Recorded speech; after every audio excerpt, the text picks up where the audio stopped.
अपना अनुभव ही जिसकी सत्ता का साक्षी है, उस परमपिता परमात्मा को साष्टांग दंडवत नमन करता हूँ। जाने अनजाने जिस भी किसी प्रकार से इस आयोजन में सहयोग देने वाली, शिरकत करने वाली समस्त दिवंगत भुवंगत एवं भुवम भावी आत्माओं को हृदय से नमन करते हुए उनका सादर अभिनंदन करता हूँ।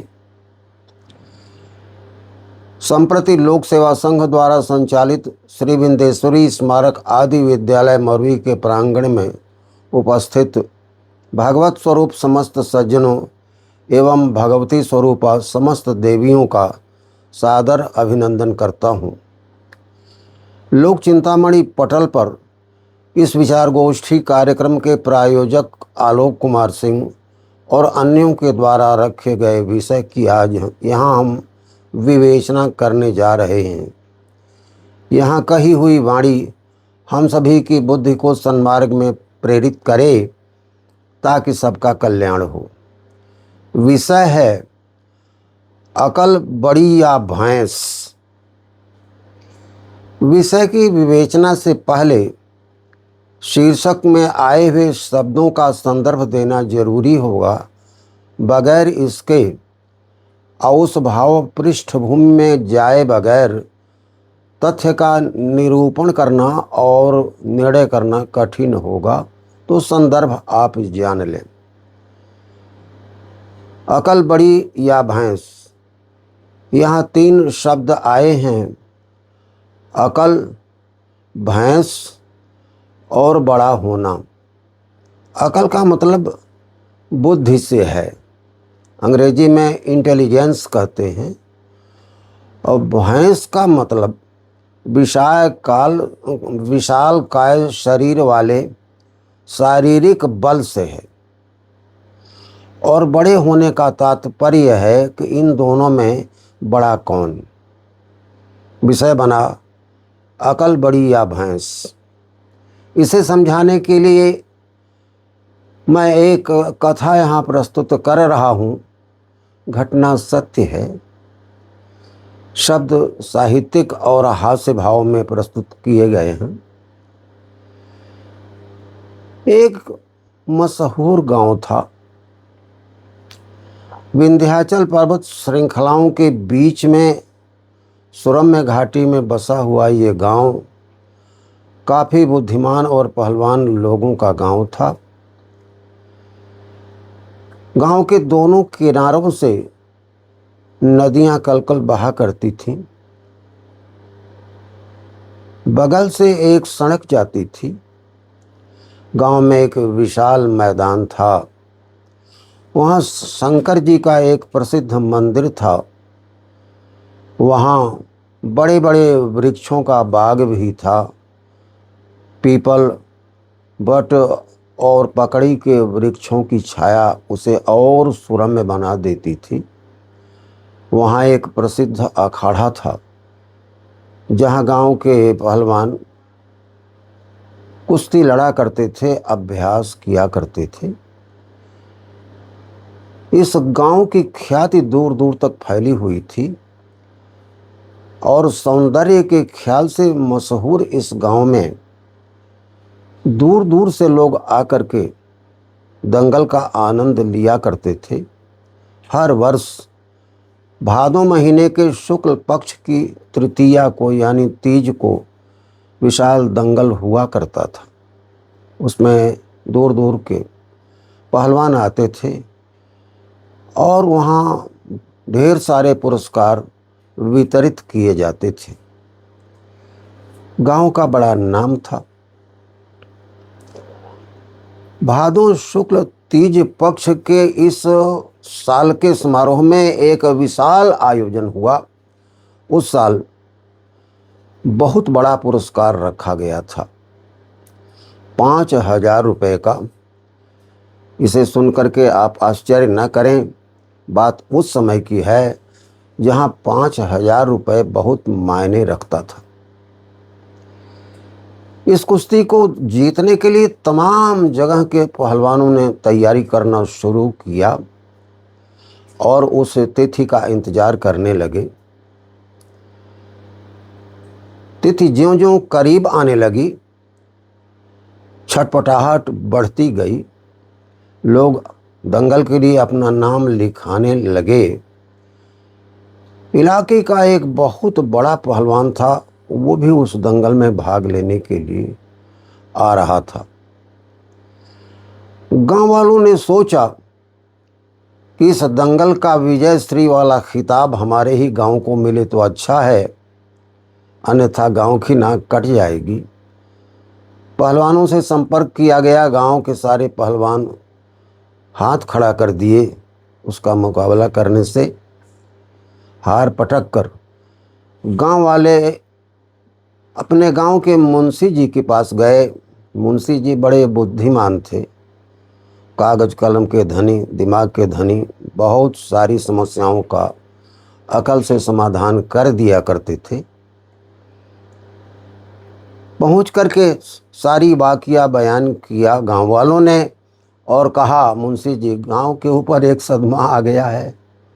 मुंशी जी ने कहा, कौन सा सदमा? कहा, आप तो जानते हैं कि इस साल का विशेष दंगल होने जा रहा है और यह खिताब अगर बाहर चली गई तो गांव की नाक कट जाएगी। कोई उपाय किया जाना चाहिए। मुंशी जी हंसे और कहे कि आप लोगों ने चिट्ठी तो डाला सही, लेकिन पता गलत लिख दिया।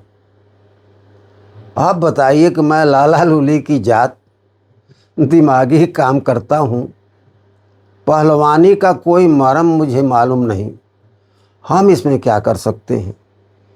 गांव वालों ने कहा कि मुंशी जी, समाधान आप ही कर सकते हैं। गांव के सारे पहलवानों से हम लोग मिले, लेकिन कोई तैयार नहीं हुआ। लोगों के विशेष आग्रह पर मुंशी जी ने हामी भर दिया। बड़ी बेसब्री के साथ उस तीज वाली तिथि का इंतजार हो रहा था। अंत में वह तिथि आई। दूर दूर से तमाम पहलवान आए और एक विशाल मेला लगा। उस शंकर जी के मंदिर के सामने के अखाड़े पर तमाम लोग इकट्ठा हो गए। छोटे बड़े तमाम दंगल पहले शुरू हुए, उसमें कुश्तियाँ हुईं, छोटे छोटे बहुत सारे ढेर सारे पुरस्कार, प्रमाण पत्र वगैरह दिए गए। अंत में उस सबसे बड़ी कुश्ती का इंतजार हुआ। वह पहलवान अखाड़े पर घूमने लगा।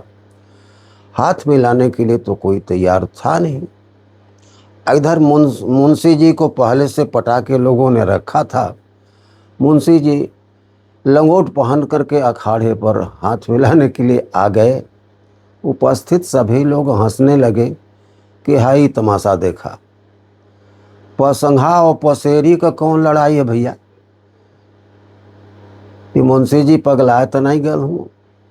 गाँव वालों ने कहा कि नहीं, मुंशी जी छुपे रुस्तम हैं, कुश्ती बहुत बढ़िया जानते हैं। खैर, कुश्ती शुरू हुई।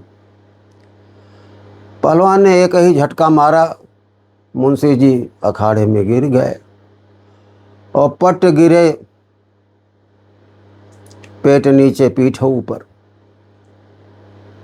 पहलवान इनको चित करने के लिए बैठ करके हिकमत करने लगा तो पहलवान का कान मुंशी जी के मुंह के पास आया। तो पहलवान के कान में मुंशी जी ने एक मंत्र फूंक दिया और कहा कि पहलवान साहब, आप तो जानते ही हैं कि मैं आपके सामने कहीं टिक सकता हूँ। जीत तो आप ही की है, लेकिन जीतने के बाद आपको मिलेगा क्या? 5,000 मिलेंगे। पहलवान ने कहा, हाँ। अगर आप हार जाएं और आपको 10,000 मिल जाए तो क्या हर्ज है?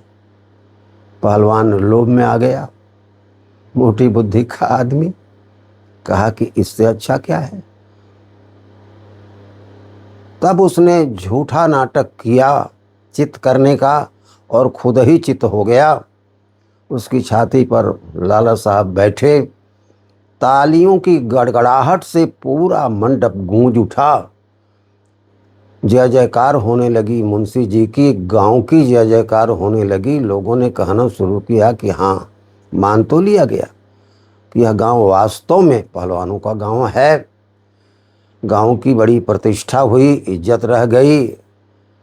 गांव वालों ने कहा, मुंशी जी आपने गांव की नाक बचा ली। दंगल खत्म हुआ, लोग अपने अपने घरों को गए। बहुत समय तक इसकी चर्चा होती रही। कुछ समय के बाद जब बात पटा गई, शांत होने लगी, तो पहलवान साहब मुंशी जी के घर पहुंचे। मुंशी जी ने पहलवान साहब का बड़ा खातिर बात किया, और जब चलने की बारी आई तो पहलवान साहब ने धीरे से मुंशी जी के कान में कहा कि मुंशी जी, वह बात याद है ना, ये समय का फेरा है। अखाड़े में पहलवान के कान में मुंशी जी ने मंत्र दिया था, और आज पहलवान साहब कोई जान न पाए, इसलिए मुंशी जी के कान में मंत्र दे रहे हैं कि बात याद है ना। लाला साहब ने कहा, अरे बिल्कुल याद है, तो हम उसी के लिए आए हैं। तो कहा, पहलवान साहब सुनिए, अखाड़े में हम और आप दोनों लड़ रहे थे। आप अपने दांव लगा रहे थे, हम अपना दांव लगा रहे थे। दोनों दंगल में कुश्ती जीतना चाहते थे। आप अपने दांव में फेल हो गए और मैं अपने दांव में पास हो गया, तो इनाम हमारा कि आपका। पहलवान साहब मुंह लटकाए कि ललवाते ही जो बाजी मार लेलस। अब ये बात कहने लायक भी नहीं, किससे कहें। मुंह लटकाए पहलवान साहब घर चले आए। ये कहानी बताती है कि अकल बड़ी होती है, भैंस नहीं। इंटेलिजेंस बड़ी होती है, फिजिकल पावर नहीं। कहानी यहीं समाप्त होती है। सबको प्रणाम। अस्तु। जय जगत।